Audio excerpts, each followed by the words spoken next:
Ladies and gentleman, ಚಿನ್ನಸ್ವಾಮಿಯಲ್ಲಿ IPL ನಡೆಸುವ ಬಗ್ಗೆ ಗೃಹ ಇಲಾಖೆ ಅನುಮತಿ ನೀಡುವುದೇ ಅನ್ನೋದೀಗ ಸಿಕ್ಕಾಬಟ್ಟೆ ಕುತೂಹಲ ಮೂಡಿಸಿದೆ.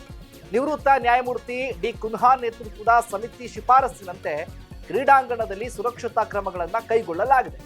ಆದರೆ ಇಲ್ಲಿ ಪಂದ್ಯಗಳು ನಡೀತಾವಾ ಇಲ್ವಾ ಅನ್ನುವಂಥ ಪ್ರಶ್ನೆ. ಎಸ್ ವೀಕ್ಷಕರೇ, ನೆಲ ಜಲ ಭಾಷೆಗಾಗಿ ಪ್ರಾಮಾಣಿಕ ಪತ್ರಿಕೋದ್ಯಮ. ನೀವು ನೋಡ್ತಾ ಇದ್ದೀರಿ ಫೋಕಸ್ ಟಿವಿ. ನಾನು ಶಿವು ರಾನರಾಪುರ.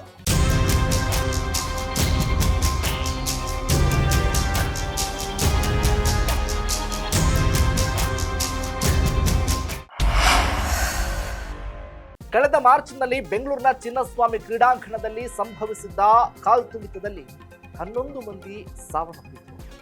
ಈ ಹಿನ್ನೆಲೆಯಲ್ಲಿ ಇಲ್ಲಿ ಮ್ಯಾಚ್ ನಡೆಸದಂತೆ ಸರ್ಕಾರ ಖಡಕ್ ಸೂಚನೆ ಕೊಟ್ಟಿತ್ತು. ಅಲ್ಲದೆ ಈ ಕುರಿತ ತನಿಖೆಗೆ ನಿವೃತ್ತ ನ್ಯಾಯಮೂರ್ತಿ ಡಿ ಕುನ್ಹಾ ನೇತೃತ್ವದ ಸಮಿತಿ ರಚಿಸಿತ್ತು.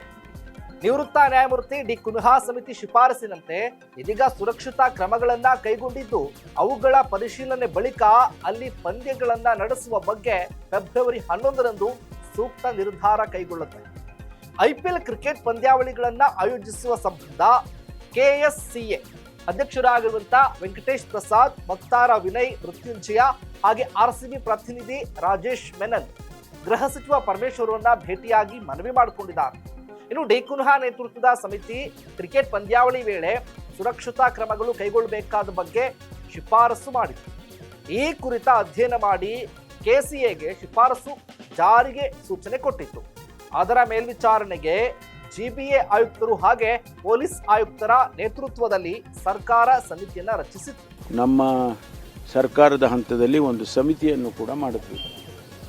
ನಮ್ಮ ಮಹೇಶ್ವರ ಅವರು BBMP ಕಮಿಷನರ್ ಇದ್ದಾರೆ, GBA ಕಮಿಷನರ್. ಈಗ ಅವರು ಮತ್ತು ನಮ್ಮ ಪೊಲೀಸ್ ಕಮಿಷನರು ಇವರನ್ನೆಲ್ಲ ಸೇರಿಸಿ ಒಂದು ಸಮಿತಿ ಮಾಡಿ ಸ್ಟೇಡಿಯಂನ ವಿಸಿಟ್ ಮಾಡಿ ಏನೆಲ್ಲ ಈ ಕರೆಕ್ಟಿವ್ ಮೆಷರ್ಸ್ ತಗೊಳ್ಳೋದಕ್ಕೆ ಸಮಯ ಮತ್ತೊಂದು ಎಲ್ಲ ನಿಗದಿ ಮಾಡಬೇಕು. ವೆಂಕಟೇಶ್ ಪ್ರಸಾದ್ ಅವರು ಅಧ್ಯಕ್ಷರು ಮತ್ತು ಅವರ ಸ್ಪೋಕ್ಸ್ ಪರ್ಸನ್ ವಿನಯ್ ಕುಮಾರ್ ಅವರು, ಅವರ ಜೊತೆಯಲ್ಲಿ RCB ರೆಪ್ರೆಸೆಂಟೇಟಿವ್ಸ್ಗಳು ಕೂಡ ನನ್ನನ್ನು ಇವತ್ತು ಭೇಟಿ ಮಾಡಿದರು. ಬೆಂಗಳೂರಿನಲ್ಲಿ ಎಲ್ಲ IPL ಮ್ಯಾಚ್ಗಳನ್ನ ಆಯೋಜನೆಗಾಗಿ ಸರ್ಕಾರಕ್ಕೆ ಕೆಎಸ್ಸಿಎ ಹಾಗೂ RCB ಮನವಿಯನ್ನ ಮಾಡಿದೆ. ಈ ಕುರಿತಂತೆ ಫೆಬ್ರವರಿ 11ರಂದು ಉನ್ನತ ಅಧಿಕಾರಿಗಳ ಸಭೆ ಕರೆದಿದ್ದೇವೆ. ಸಭೆಯಲ್ಲಿ ಚಿನ್ನಸ್ವಾಮಿ ಕ್ರೀಡಾಂಗಣದಲ್ಲಿ ಯಾವ ಸುರಕ್ಷತಾ ಕ್ರಮಗಳನ್ನ ಕೈಗೊಳ್ಳಲಾಗಿದೆ ಅನ್ನೋದ್ರ ಬಗ್ಗೆ ನಿವೃತ್ತ ನ್ಯಾಯಮೂರ್ತಿಗಳಾಗಿರುವಂತಹ ಕುನ್ಹಾ ಸಮಿತಿ ಶಿಫಾರಸು ಅನುಷ್ಠಾನ ಸಂಪೂರ್ಣವಾಗಿದೆಯೇ ಇಲ್ವಾ ಅನ್ನೋದ್ರ ಬಗ್ಗೆ ಚರ್ಚೆ ಮಾಡ್ತೇವೆ. CM ಜೊತೆಗೂ ಕೂಡ ಈ ಬಗ್ಗೆ ಚರ್ಚೆ ಮಾಡಬೇಕಾಗಿದೆ. ಹೀಗಾಗಿ ಬುಧವಾರ IPL ಪಂದ್ಯಗಳಿಗೆ ಅವಕಾಶ ನೀಡುವ ಬಗ್ಗೆ ತೀರ್ಮಾನ ಮಾಡ್ತೇವೆ.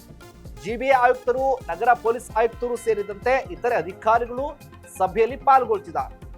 ಒಟ್ಟಾರೆ ಅಂತಿಮವಾಗಿ ಫೆಬ್ರವರಿ 11ರಂದು ನಡೆಯುವಂತಹ ಸಭೆಯಲ್ಲಿ IPLಗೆ ಅನುಮತಿ ಸಿಗುತ್ತೋ ಇಲ್ವೋ ಅನ್ನೋ ಪ್ರಶ್ನೆ ಕಾಡ್ತಾ ಇದೆ. ಆದ್ರೆ RCB ಅಭಿಮಾನಿಗಳು ಕಾತುರದಿಂದ ಕಾದು ಕುಳಿತಿರುವಂತಹ IPL ಪಂದ್ಯ ವೀಕ್ಷಣೆ ಈ ಬಾರಿ ಸಾಧ್ಯ ಆಗುತ್ತಾ? ಕಾದು. ಇದಾಗಿತ್ತು ಫೋಕಸ್ನ ಸ್ಪೆಷಲ್ ರಿಪೋರ್ಟ್.